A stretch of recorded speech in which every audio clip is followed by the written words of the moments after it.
Thank you guys. I've got some big news. I am moving to Seattle at the end of the month, so I'm pretty excited. I like Seattle because Seattle, a lot like Denver, is on the forefront of legalizing drugs. You know, Denver just legalized mushrooms, and I think Seattle's gonna be the first place to legalize heroin. I mean, think about it. Their city's most famous landmark is actually a giant needle, so yeah, it's fun.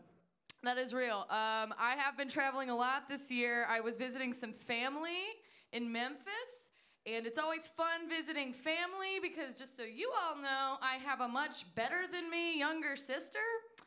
So it's always fun getting asked the questions, right? They're like, Darby, what's going on in your life, girl? What's going on? And she's like, well, I'm gonna graduate from CU Boulder this year. They're like, Piper, what's going on in your life? And I'm like, I recently traded in my car for a DUI. So things are going great, you know. I was out in Memphis. I was visiting my grandmother who was dying, and she died while I was out there, yeah. It was at the end of March, and they kept putting this funeral off, and they kept putting it off and putting it off, and by the time they had it, it was Easter weekend, and I got my hopes up. I was like, well, shoot, maybe she'll bounce back, right? She did not. That's fine. But I've been going on dates.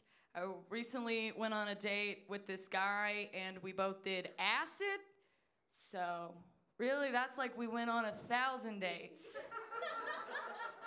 Yeah.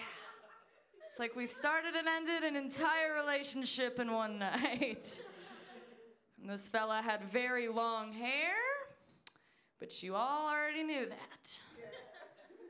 It's not like he had a crew cut or a job. No. That's fine. He only wanted to go out with me because of what I looked like. He thought that I was a manic pixie dream girl. I was like, nope, just the regular kind of mental illness, yeah? Just the normal kind. You know, I like to treat my mental illness like they treated hysteria in the 19th century with masturbation. So, yeah. We did not go out on a second date because we were doing drugs for the first one, so nobody got finished. Yep. Well, you know, I'm also bisexual. I think we all know what that means, right? Bisexual means I'm going to the meat market and I got no dietary restrictions. That's really gross. Didn't mean it that way. I'm bisexual, it just means I get tested all the time, right? That's all it means. I'm also polyamorous, right? Multiple lover kind of girl. I'm polyamorous, but only in theory. My polyamory is a lot like having a liberal arts degree. It's ultimately useless because I'm not really doing anything with it. Like, I don't have the experience of other polyamorous people. I never had a boyfriend and a girlfriend at the same time. I don't qualify for these kinds of jobs, but I still apply, right? Yeah, I'm into polyamory, you know. I think it's a cool way to live. Monogamy people, they don't think that at all. They think they're so much better than us, and they always argue the same point. They're like, well, you know what? Polyamorous relationships don't last very long, all right? They just fall apart real quick. They don't last long. Monogamous relationships are built to last. They last longer. I'm like, sure, fine. You know, well, technically, parents last longer than grandparents. Doesn't make them better. You know? Come on. If anything, I like my grandparents more because they don't live long enough for me to resent them. Okay, well, that made everybody sad. No, I found out that I was bisexual and polyamorous at the same time because I lost my virginity in a three-way. I don't remember which one of them took it, but I do know that that couple is not married anymore, so that means I took their divorce virginity. Yeah. Been the three-way girl ever since, you know what I mean? I know this because last year I got invited to be in 3 different threesomes in the same night, 3 different couples. I'm like, that is too many, all right? Trying to do the math. Like, how many Ubers and brunches am I about to have to pay for to pull this off, right? Sounds expensive. I don't want that, you know? I just want to go out on a regular date, and the world argues with me. They're like, no, Piper, you work best as like a cameo appearance in other people's sex adventures. Like, yeah, it's like I'm showing up for late night with Chad and Sarah, and Sarah's not really bisexual, and she's so mad the whole time. It's fair.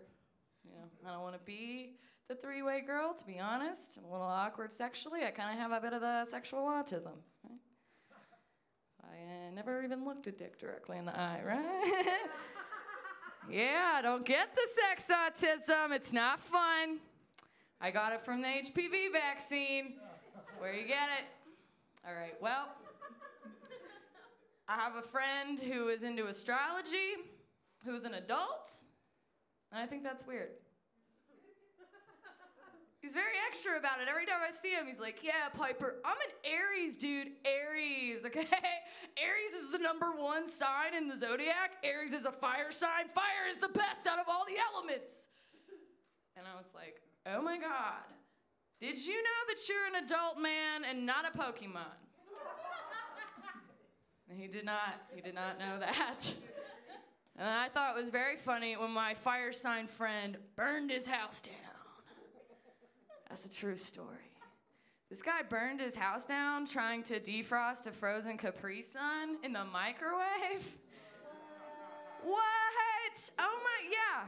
I'm like, it's too bad I wasn't around for that. These kind of things wouldn't happen if I was hanging out, because my zodiac sign is basic human intelligence. I'm kidding, it is bipolar disorder, okay? Yeah, I do. I got the BP, y'all. I got the bipolar. I don't like to tell people that I have bipolar disorder because it's highly stigmatized, right? I prefer to use the other term, the old school term, manic depressive. Sounds a little bit classier, you know what I'm saying? It's like if I say I'm bipolar, I kind of sound like I might shoot up a high school, you know? But if I say I'm manic depressive, I sound like I teach at that high school. Yeah, classy. It's like if I say I'm bipolar, it sounds gross. Like, I have herpes. Yeah. But if I say I'm manic depressive, that sounds like I said, I get cold sores sometimes. Yeah, it's a lot better. I could also say it like, I got the manic D, y'all, you know? And that really sounds like I'm just having sex with a tweaker, so, yeah. I was talking to this guy recently who was like, yeah, I really like a girl that's like mentally messed up in the head. I think that's hot. And I was like, yeah, I get what you're saying. You know, I'm picking up what you're throwing down. It's like, I really like a guy that's got cystic fibrosis, you know? I think that's really hot. Because diseases are sex fetishes now. Yeah, that's right. That's right. Yes, they are. Yep. You know, I do like, I'm a big fan of age-inappropriate relationships. Love those. Yep, I love older men. I just hate to see teachers losing their jobs. That's always really sad, but, yeah. I like old guys, and I'm not trying to say that when like a really old dude goes out with a way younger lady, that's not creepy, but I think it should be okay if I do it. And that's just because I'm an old person trapped in the body of a young person, all right? It's called scoliosis. Yeah. No, I did like this guy who was about 15 years older than me, and he was not about it. He was like, no way, gross, 15 years apart.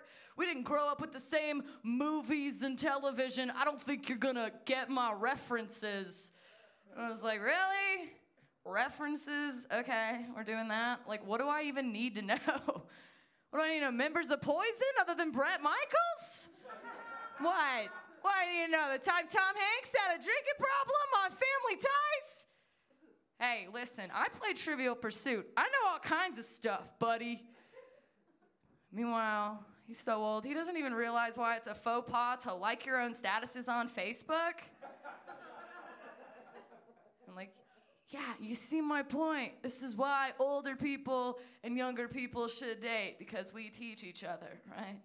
It's like I could teach you how to properly use Facebook. You could teach me why Caddyshack is supposed to be funny. All right. I think I'm going to get out on that. Thank you so much. Give it up for your wonderful host. All right, Piper, everyone. Thank you. Gosh, that was such great comedy. I can't believe you're going to leave us now to go Northwest. I'm going to the Northwest. Aren't you worried about all the gray? No. I'm ready to get to all those freaking bisexual polyamorous kids in Seattle. That's where they all live. Is that? Yeah, that's where they came from, and that's where all of them are. So, okay, yeah. So you're... They were like, you have to come here. Here's a free place to live. And then just come be out here. Yep. So, well, we wish you the best of luck. Where can we see you before you leave? Are you doing any more sets? Well, I'm actually going to be in Wichita, Kansas, and Eureka, California here in a couple weeks. So right. I don't know. We're going to hopefully put together a going away party/comedy show. And you can follow me on Facebook or Twitter or Instagram. If you look up Piper Shepherd, I have a YouTube channel you can subscribe to. And I post all my updates there. So yeah, we're going to have some sort of going away party here in a few weeks. So. All right. Give it up for Piper. Thank you. Thank you so much.